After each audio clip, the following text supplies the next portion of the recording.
അപ്പോ നമ്മപ്പോ ആഹാരം ഈ പദാർത്ഥങ്ങളൊക്കെ വെച്ച് ഇലക്കറികളൊക്കെ വെച്ച് ഒരുമിച്ചിട്ട് ഒക്കെ കൊണ്ടു മനസ്സും ശരീരവും ഒക്കെ തൃപ്തിയായി, വയരും മനസ്സിനും ഒക്കെ തൃപ്തിയായി.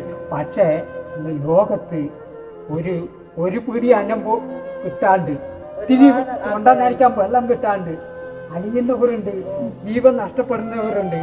ഈ പലപടി യുദ്ധങ്ങളും പ്രശ്നങ്ങളൊക്കെ നടക്കുന്നില്ലേ? അവരുടെയൊക്കെ കാര്യം ആലോചിച്ച് നോക്കിയാ നമ്മ തിന്നതൊക്കെ താനെ എരിഞ്ഞു പോകും. ഇല്ലേ? അതും കൂടിയുണ്ട്.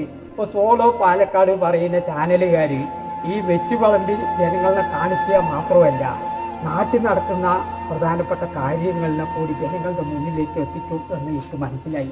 അതുകൊണ്ടാണ് ഞാൻ ഈ കൂട്ടം നിങ്ങളുടെ മുന്നിൽ ഇപ്പോൾ കൂടുന്നത്. അങ്ങനെയല്ലേ? എന്തു പറയുന്ന ആ കാര്യത്തില്